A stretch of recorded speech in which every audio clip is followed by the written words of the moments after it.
Olá, estamos na parte 6 da nossa aula e aí a gente continua tendo um embasamento a respeito de regulamentação, de legislação, tá? Então a gente vai falar aqui sobre a LDB, ou Leis de Diretrizes e Bases da Educação, para mostrar para vocês que a gente continua tendo no papel a ideia de uma educação que é dever da família e do Estado. E deve estar baseada nos princípios de liberdade e nos ideais de solidariedade humana, tendo por finalidade, olha qual é a finalidade da educação e, portanto, das escolas, além da família, né? O pleno desenvolvimento do educando, o seu preparo para o exercício da cidadania e a sua qualificação para o trabalho. Então, aqui, mais uma vez, nós temos uma base legal para falar de que a finalidade da escola, assim como é da família, é educar o indivíduo para o seu pleno desenvolvimento enquanto cidadão, enquanto pessoa, e não apenas prepará-lo para o mercado de trabalho, certo?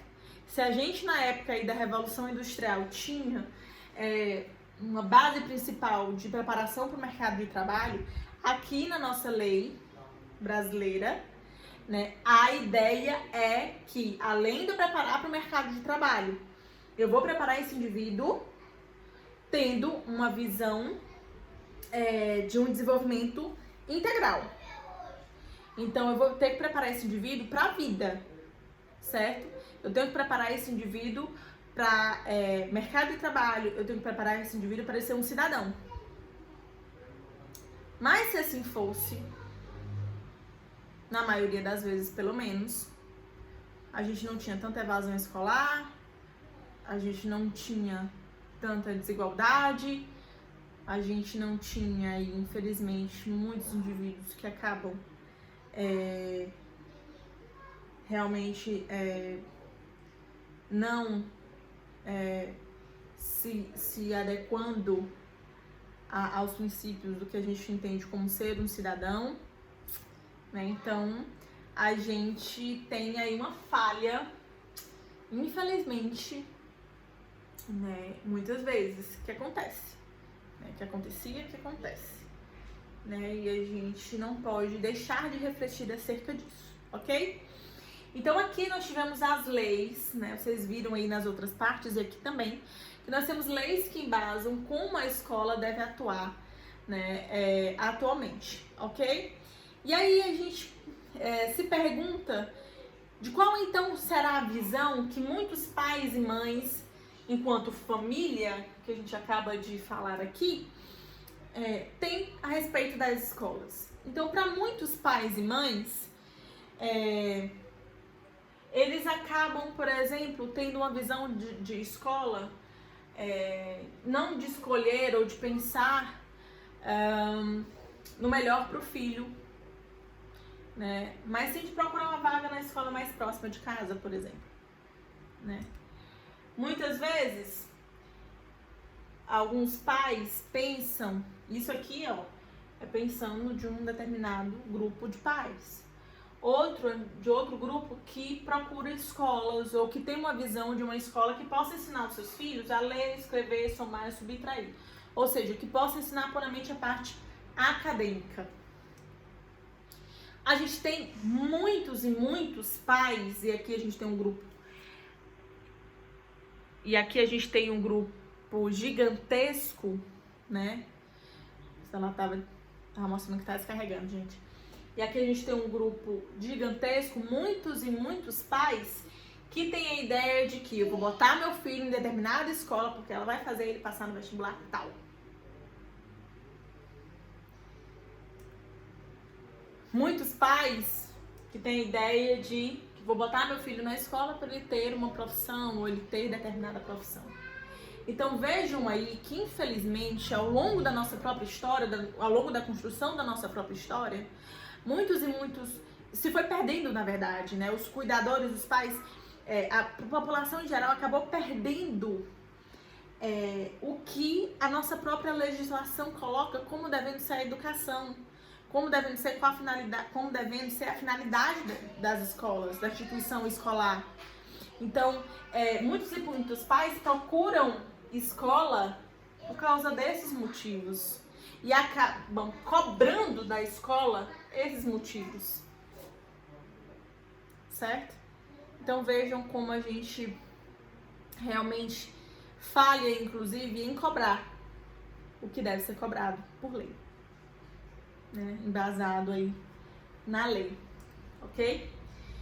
E para muitos professores, para esse profissional que está dentro da escola, e a gente viu aí, o que é que nós estamos vendo? A gente está vendo a escola como ela deve ser, a ideia que os pais têm de escola, e a gente vai falar sobre o outro profissional que nós, enquanto psicólogos escolares, também trabalhamos, que é o profissional que está na linha de frente, que é o professor.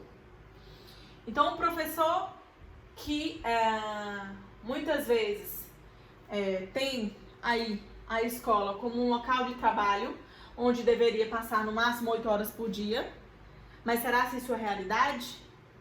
O que a gente tem é muitos e muitos professores que acabam trabalhando fazendo longas e longas horas de jornada de trabalho para conseguir o sustento, porque infelizmente há aí um pagamento, né? Há aí um salário baixo para professores, então eles precisam trabalhar muito mais para conseguir o seu sustento, a sua sobrevivência, né? Um sistema escolar que impõe acúmulo de trabalho, de funções, de tarefas para esse professor, certo? Então é um professor que trabalha em sala de aula, mas ele trabalha também muito fora de sala de aula, né? Precisa planejar trabalho, atividades, eventos, provas, aulas. Então, precisa planejar uma série de coisas, acumulando muito trabalho. Um professor que precisa lidar com, muitas vezes, uma estrutura da escola que nem sempre é adequada, principalmente quando diz respeito às escolas, né, às escolas públicas, com classes lotadas. E aí a gente ainda vem com classes lotadas e a ideia de educação inclusiva, que a gente vai ser um outro conteúdo de aprendizagem, mas só adentrando um pouquinho, classes lotadas e classes que possuem crianças atípicas e que muitas vezes o professor não está preparado, né, não há uma formação adequada para como manejar e lidar com aquilo, né?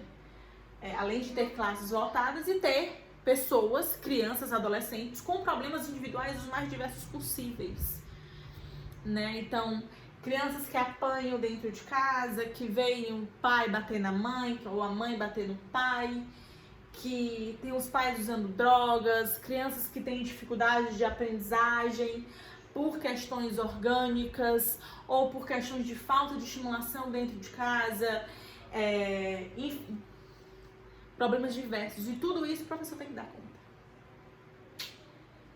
né? Então, às vezes fica realmente muito complicado. Então, longe de estarem satisfeitos, o que a gente tem são professores em geral que muitas vezes se sentem frustrados e cansados, muito cansados, né, por conta dessa dinâmica toda que eu falei para vocês.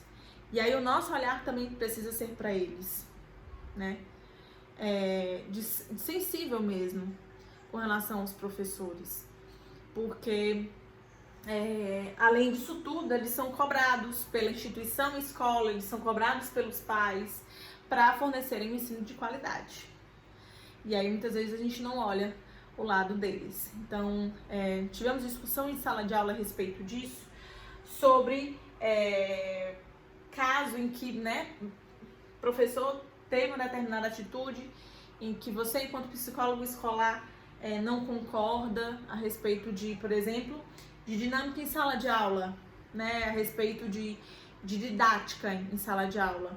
E aí, eu inclusive falei para vocês, né, se eu escutar só um lado da história, eu corro o risco de ter o meu julgamento enviesado. E, na verdade, o psicólogo nem está ali para julgar, né? Então, de ter uma visão deturpada das coisas, né? eu preciso entender também, eu preciso ir atrás desse professor para entender o que está acontecendo. Porque muitas vezes, gente, o professor está passando por isso aqui, né? E mais, por problemas familiares, problemas pessoais. Então a gente não pode também destacar ou tentar separar esse professor, né, dessa vida que ele tem pessoal, certo? Então, que muitas vezes ele não consegue separar, porque às vezes o problema é tão sério que ele não consegue lidar com aquilo, né? E ainda tem que lidar com tudo isso aqui que eu falei pra vocês. Então a gente precisa realmente entender também como é que esse professor está enfrentando tudo isso, o que ele está enfrentando realmente e como é que a gente pode ajudar nesse processo, né?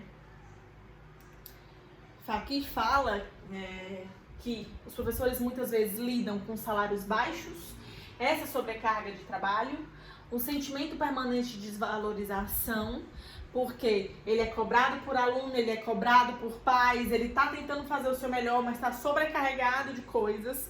E aí ele é a linha de frente, como eu falei para vocês, então ele recebe a reclamação dos alunos, ele recebe a reclamação da instituição, ele recebe a reclamação dos pais, a cobrança o tempo todo dessas áreas, né, ou desses indivíduos, desses grupos, né, e muitas vezes sente que o trabalho dele está sendo em vão ou que não está sendo reconhecido como deveria, e ainda precisa lidar, inclusive, com problemas sociais presentes no contexto escolar, que foi o que eu falei para vocês, os problemas individuais, né, como, por exemplo, auxiliar na resolução dos problemas familiares dos alunos, porque às vezes os problemas familiares que os alunos passam acabam interferindo no aprendizado deles.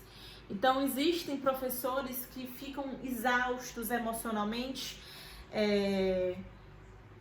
por tentarem aí de alguma maneira auxiliar os seus alunos no aprendizado e para isso acabarem tendo que tentar junto com o aluno ou com os pais resolverem problemas que nem são dele, ou que não deveriam fazer parte, mas fazem parte daquele contexto, certo? Porque como eu falei, a gente não tem como separar o aluno o aprendizado dele do que ele passa nos outros âmbitos em que ele vive. Então vejam como o professor muitas vezes está sobrecarregado diante de todas essas coisas que acontecem e de que ele tem que lidar, certo? Então o nosso olhar também tem que ser para ele. Então até aqui a gente falou sobre a história das escolas, sobre qual é a visão que muitos pais às vezes possuem de escola, né? E dos professores. Então nós estamos falando de todos os indivíduos aí que estão dentro desse processo, certo? Então na próxima aula a gente vai falar um pouco mais sistematicamente sobre o papel social, portanto, da escola atualmente e discutir um pouquinho a respeito disso. Encontro vocês lá.